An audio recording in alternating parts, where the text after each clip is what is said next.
Welcome to only IAS. स्वागत है आप सभी लोगों का प्रीलिम बूस्टर न्यूज डिस्कशन में। आज 16 नवंबर 2022 है, तो आइए देख लेते हैं कि ऐसे कौन से इंपॉर्टेंट आर्टिकल्स हैं जो आज हमें कवर करने हैं। हमारा first article rule of law index के बारे में है। हाल ही में रूल ऑफ लॉ इंडेक्स को कंपाइल किया गया और लगभग 140 देशों का जो स्टेटस है वो वर्ल्ड वाइड पब्लिश किया गया। क्या है ये rule of law index? Rule of law index को पब्लिश किया जाता है या रिलीज किया जाता है वर्ल्ड जस्टिस प्रोजेक्ट के द्वारा, जो कि एक इंटरनेशनल सिविल सोसाइटी ऑर्गेनाइजेशन है। इस इंडेक्स को जब भी प्रिपेयर किया जाता है तो 4 प्रिंसिपल्स पर बेस्ड 8 फैक्टर्स को संज्ञान में लिया जाता है। वो 8 फैक्टर्स कौन से हैं जिसके बेसिस पर किसी भी कंट्री में रूल ऑफ लॉ की सिचुएशन को एसेस किया जाता है? इनमें पहला है गवर्नमेंट पावर के ऊपर कंस्ट्रेन, करप्शन की absence, open government, fundamental rights उन्हें कैसे प्रोटेक्ट किया जा रहा है, order and security, regulatory enforcement कैसा है, सिविल जस्टिस अच्छे से काम करता है या नहीं, क्रिमिनल जस्टिस अच्छे से काम करता है या नहीं। ये 8 फैक्टर्स इवैल्यूएशन में लेकर रूल ऑफ लॉ इंडेक्स को प्रिपेयर किया जाता है। ग्लोबली डेनमार्क ने इस इंडेक्स को टॉप किया है। उसके बाद नंबर है नॉर्वे, फिनलैंड, स्वीडन और नीदरलैंड्स का। इस इंडेक्स के अकॉर्डिंग पूरी दुनिया में 5वें साल लगातार रूल ऑफ लॉ की सिचुएशन में डिक्लाइन देखने को मिला है, क्योंकि जो एग्जीक्यूटिव पावर है स्टेट्स की, उनके ऊपर जो चेक्स हैं वो वीकन हुए हैं, कमज़ोर हुए हैं और ह्यूमन राइट का स्टेटस भी लगातार गिर रहा है। 140 देशों में इंडिया को रैंक मिली है 77th, मतलब बहुत अच्छी रैंक तो नहीं है। इंडिया की रैंक अगर आप अलग अलग पैरामीटर्स में देखना चाहें तो फंडामेंटल राइट्स को लेकर 140 में 94 रैंक इंडिया की है, सिविल जस्टिस में 140 में 111, क्रिमिनल जस्टिस में 140 में 89 और अब्सेंस ऑफ करप्शन में 140 में 93। ओवरऑल इवैल्यूएशन के बाद हमें रैंक मिली है 77। तो ये तो पूरा मामला रूल ऑफ लॉ इंडेक्स के बारे में रहा। हमारा next article 19th ASEAN India summit के बारे में है। इसी के पैरेलली ईस्ट एशिया समिट भी हुई है, हम उसके बारे में भी चर्चा करेंगे, लेकिन पहले हम लोग आसियान इंडिया समिट के बारे में बात कर लेते हैं।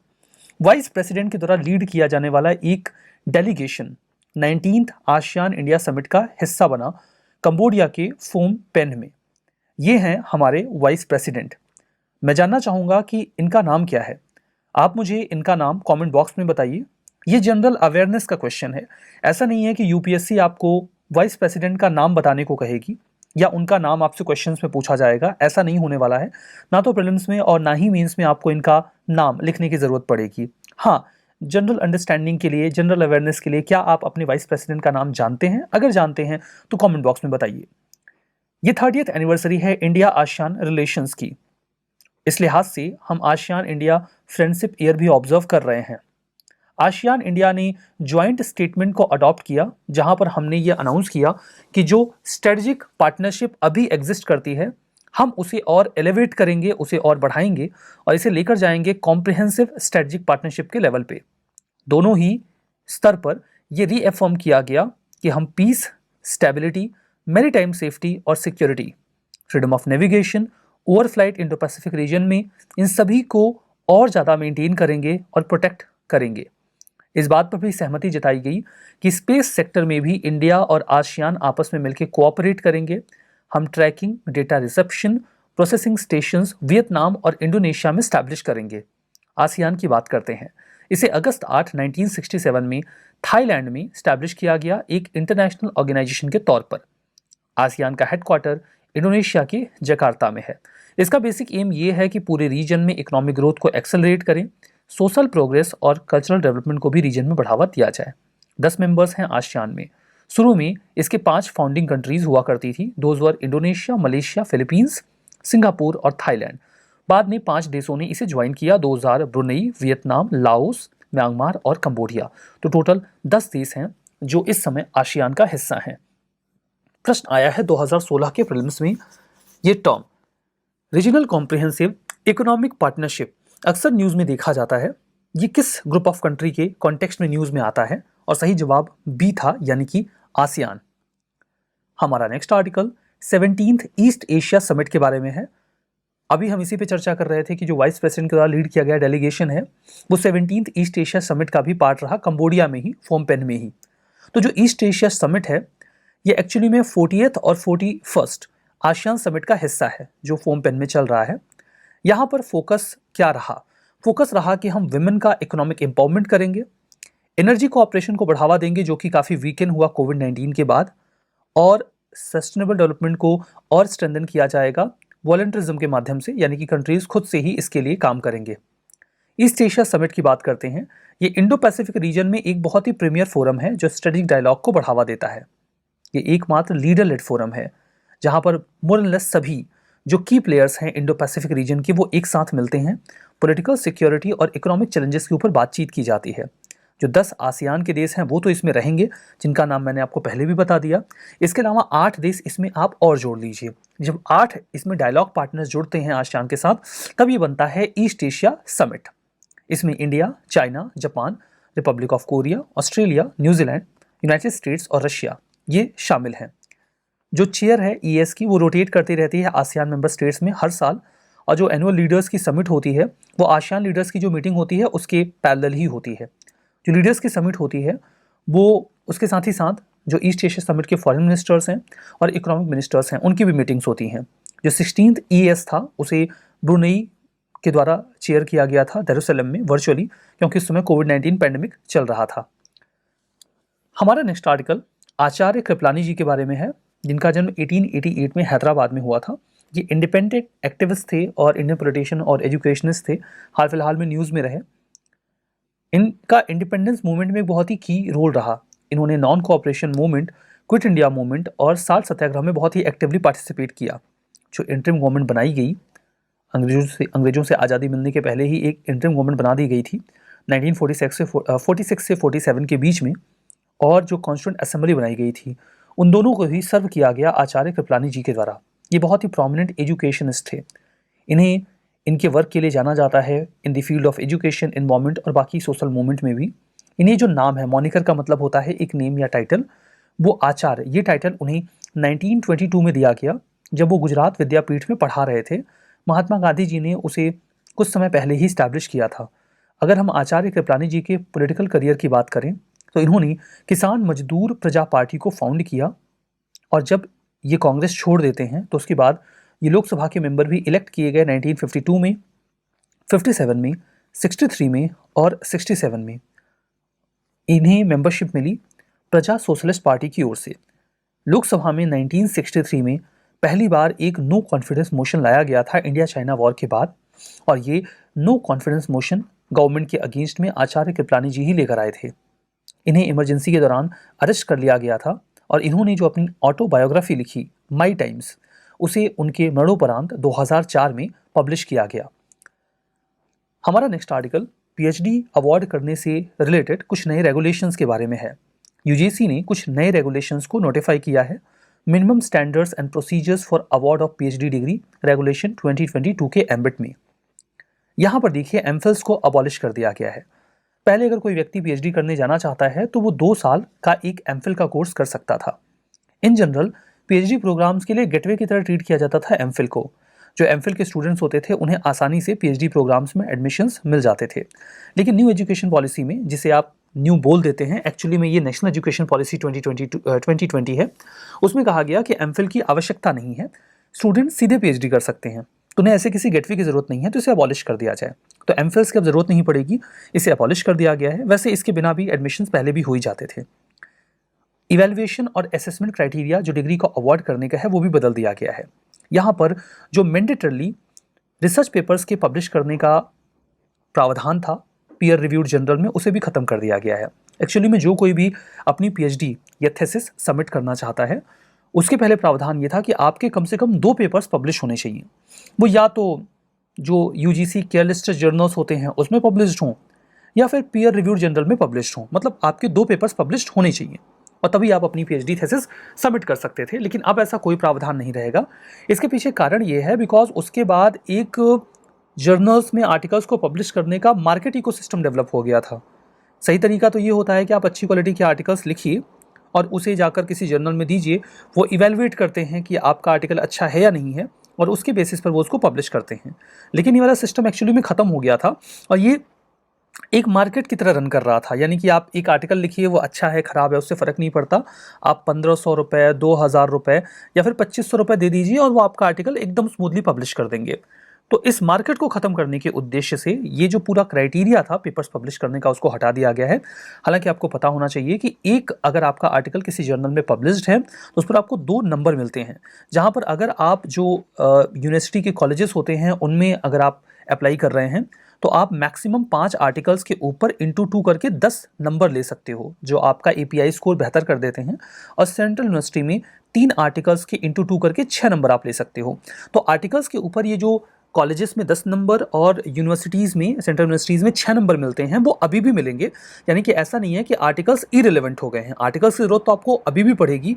जब आप जाओगे जॉब के लिए तो वहाँ पर एपीआई स्कोर में इसके नंबर्स ऐड होंगे, लेकिन आप इनके बिना भी अपनी पीएचडी सबमिट कर सकते हो, उसमें ये अड़चन नहीं डालेंगे। बस इतना सा प्रावधान ये बदला गया है। आर्टिकल स्टूडेंट्स को अभी भी पब्लिश करवाने ही पड़ेंगे जर्नल में, ठीक है। बस पीएचडी सबमिट करने से पहले ये ज़रूरी नहीं होगा, बाद में भी करवा सकते हो। पीएचडी में जो कोर्स वर्क है उसे भी रिलैक्स कर दिया गया है। पहले तो देखिए कोर्स वर्क ये होता था, 6 महीने का एक कोर्स वर्क होता है जिसमें 4 यूनिट्स होती हैं। उसमें इन जनरल आपको रिसर्च मेथोलॉजी के बारे में बताया जाता है कि आप कैसे रिसर्च करोगे, ठीक है। और 6 महीने का ये पूरा कोर्स या तो आपको अपनी पीएचडी के पहले सेमेस्टर में या दूसरे सेमेस्टर में कंप्लीट कर लेना होता है। यूनिवर्सिटीज़ की तरह इसको ऑर्गेनाइज करवाया जाता है। लेकिन अब इसका एम्बिट बड़ा बढ़ा दिया गया है। अब इसे कुछ ग्रेड्स या कुछ यूनिट्स में रिस्ट्रिक्ट नहीं किया गया है कि आप मेथोलॉजी पढ़ लो या आप कुछ अपने डिसिप्लिन से एसोसिएटेड टॉपिक्स पढ़ लो और आपका जो कोर्स वर्क है वो कंप्लीट हो गया। ऐसे नहीं होगा, बल्कि अब कोशिश ये की जा रही है कि स्टूडेंट्स को ट्रेन किया जाए टीचिंग में, एजुकेशन में, पेडागॉगी में, वो अच्छे पीएचडी सब्जेक्ट्स पर राइटिंग्स लिख सकें। ये पूरा रिसर्च वर्क का या कोर्स वर्क का पार्ट बन जाएगा। तो कोर्स वर्क में इसको इस तरीके से फ्रेज किया जाएगा या उसमें डाल दिया जाएगा कि वो इन सब चीज़ों को भी सीखे, बजाय इसके कि वो कुछ यूनिट्स के माध्यम से जो बेसिक रिसर्च मेथोलॉजी होती है उसको सीखें। 4 से 6 घंटे पर वीक काम दिए जाने का प्रावधान है अब सभी जो भी स्टूडेंट्स हैं उनको। वैसे अगर कोई जेआरएफ स्कॉलरशिप लेता है तो 10 घंटे का काम तो पहले भी एलोकेटेड रहता है पर वीक, जहाँ पर वो ट्यूटोरियल, लेबोरेटरी वर्क या इवेल्युएशंस वगैरह में पार्ट लेते हैं। जो रिसर्च वर्क है वो जब मतलब आपका कोर्स वर्क कंप्लीट हो गया तब आप रिसर्च वर्क में इन्वॉल्व हो जाइए, अपना रिसर्च करिए और उसको कंप्लीट करने के बाद अपना प्रेजेंटेशन दीजिए और ड्राफ्ट डिजर्टेशन आप तैयार करिए। थीसिस का जो ड्राफ्ट आप तैयार करते हो दैट इज डिजर्टेशन। यहाँ पर जो एलिजिबिलिटी क्राइटेरिया होगा एडमिशन का उसमें भी बदलाव है। जैसे पहले आप 3 साल का ग्रेजुएशन करते थे, 2 साल का मास्टर्स करते थे, फिर आपको पीएचडी में एडमिशन मिलता था। अब चूंकि ग्रेजुएशन का 4 साल का एक कोर्स लॉन्च किया जा रहा है और उसके बाद 1 साल का मास्टर डिग्री प्रोग्राम करके भी आप एडमिशन ले सकते हो पीएचडी में। तो ये तो पीएचडी के नए रेगुलेशंस के बारे में बात हो गई। हमारा नेक्स्ट आर्टिकल शब्दशाला इनिशिएटिव के बारे में है। अभी आज की ही बात है, मुझसे किसी ने ये पूछा कि लेमिनेशन की हिंदी क्या होती है और मैं बड़ा ही सोच में पड़ गया। मैंने बड़ा ही पोलाइटली कहा कि देखिए मुझे इसकी हिंदी तो नहीं पता, और मैंने उसके बाद उसे गूगल किया तो मुझे जो उसकी हिंदी मिली दैट वाज परतबंदी। तो लेमिनेशन की हिंदी क्या होगी? परतबंदी। लेकिन आपने देखा होगा कि ऐसे कई सारे शब्द हैं जो आप अपनी आम बोलचाल की भाषा में इस्तेमाल तो करते हैं लेकिन आपको उनकी हिंदी नहीं पता। जैसे मैं आपसे पूछता हूं सेल्फी की हिंदी क्या होती है? स्वचित्र या स्वछायाचित्र? ड्रोन की हिंदी क्या होती है? मेटावर्स की हिंदी क्या होती है? ये ऐसे शब्द हैं जो बहुत फ्रिक्वेंटली इस्तेमाल किए जा रहे हैं लेकिन हम उनकी हिंदी नहीं जानते। इसी रेफरेंस में commission for scientific and technical terminology ने शब्दशाला नाम का इनिशिएटिव लॉन्च किया है। ये एक वेबसाइट होगी जहां पर जो कई सारे वर्ड्स होते हैं जो इंग्लिश लैंग्वेज में ऐड हो रहे हैं और इंडिया में काफ़ी वाइडली इस्तेमाल किए जा रहे हैं, उनके ट्रांसलेशन के लिए आपसे सजेशंस मांगे जाएंगे। आप लॉगिन करो वेबसाइट पे और आप बताइए कि आपकी लैंग्वेज में उसका क्या ट्रांसलेशन होना चाहिए। ये केवल 22 लैंग्वेजेस तक लिमिट नहीं रहेगा, बल्कि आप अन्य लैंग्वेज में भी उसका ट्रांसलेशन क्या हो सकता है उसमें बता सकते हैं, जैसे कि भोजपुरी और नागमीज। कई सारे शब्द हैं जैसे selfie, drone, metaverse, artificial intelligence, ये कुछ टेक्निकल इंग्लिश वर्ड्स हैं जो इंडिया में साइक और कल्चर का पार्ट बन चुके हैं। हम इनको यूज़ करते हैं लेकिन इनका कोई फॉर्मल ट्रांसलेशन नहीं है। क्या होना चाहिए इनका ट्रांसलेशन? इसके लिए आप सजेशंस दे सकते हैं बाय दिस प्लेटफॉर्म अलग अलग वर्नाकुलर वर्जन्स में। बात करते हैं शब्दशाला इनिशिएटिव के बारे में और इसको लॉन्च करने के लिए जो commission for scientific technology terminology ने इनिशिएटिव लिया है। तो सीएसटीटी क्या है?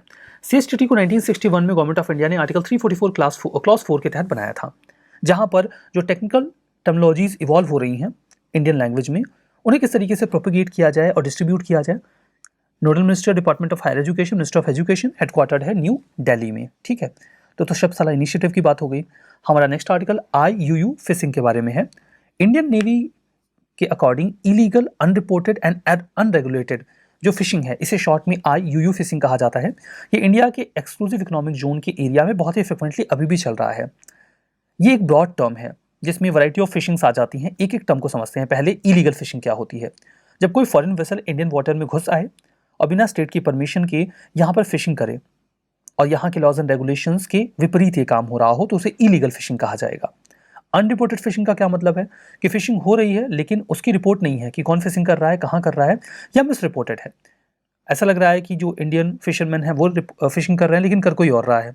तीसरा है अनरेगुलेटेड फिशिंग। इसका मतलब होता है कि रेगुलेटेड फिशिंग का मतलब ये होता है कि फिशिंग ऐसे की जाती है कि मरीन रिसोर्सेज को हम एक्सप्लॉइट इस तरीके से ना करें कि इकोसिस्टम बर्बाद हो। लेकिन जो अनरेगुलेटेड फिशिंग होती है उसमें आप ट्रॉलर्स का यूज़ कर रहे हो और बहुत जो छोटी मछलियाँ उनको भी पकड़ रहे हो, तो इससे आप जो मरीन रिसोर्सेज हैं उनको बेकार कर रहे हो, तो ये इंटरनेशनल लॉज के अगेंस्ट में होते हैं। उसे अनरेगुलेटेड फिशिंग कहा जाता है। तो जो IUU फिशिंग एक्टिविटी होती है उसे रेगुलेट करने का काम अनक्लॉज करता है।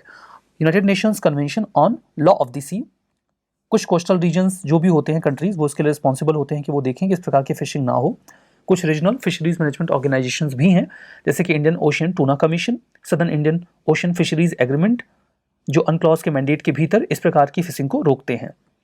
हमारा नेक्स्ट आर्टिकल 9th शेड्यूल के बारे में है। झारखंड की असेंबली ने अभी 2 बिल्स क्लियर किए हैं जहां पर स्टेट में जो गवर्नमेंट पोस्ट है उसमें रिजर्वेशन को बढ़ा दिया गया है। बिल के साथ एक चेतावनी भी आई है और कहा गया है कि बिल तभी इफेक्टिव हो सकता है जब इसे 9th शेड्यूल में डाल दिया जाए और इसके लिए सेंट्रल गवर्नमेंट को अमेंडमेंट करना होगा। सेंट्रल गवर्नमेंट अभी लीड की जा रही है बीजेपी के द्वारा और बीजेपी ने झारखंड में इस बिल का विरोध किया। हम सभी लोगों को पता है कि अब 9th शेड्यूल में जाने के बाद भी बिल्स सुरक्षित नहीं होते हैं, बल्कि उनके ऊपर जुडिशियल रिव्यू किया जा सकता है ऑन द बेसिस कि वो हमारे बेसिक स्ट्रक्चर को डाइल्यूट तो नहीं कर रहे हैं। हालांकि फंडामेंटल राइट के वायलेशन के बेसिस पर 9th शेड्यूल में रखे गए कानूनों को इवेलुएट नहीं किया जाता जुडिशरी के द्वारा, लेकिन बेसिक स्ट्रक्चर के ग्राउंड पर किया जा सकता है।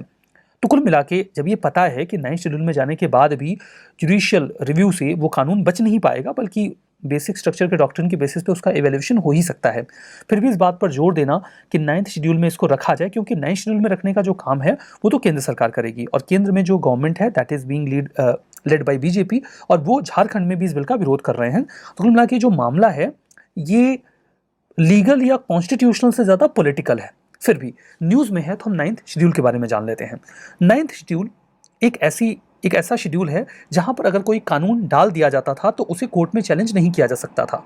वर्तमान में इसमें 284 लॉज हैं जिनमें से ज़्यादातर एग्रीकल्चर और लैंड इश्यूज़ पर ही बेस्ड हैं। जब नेहरू जी की सरकार आई, लैंड रिफॉर्म करने में दिक्कत होने लगी बिकॉज राइट टू प्रॉपर्टी एक फंडामेंटल राइट हुआ करता था।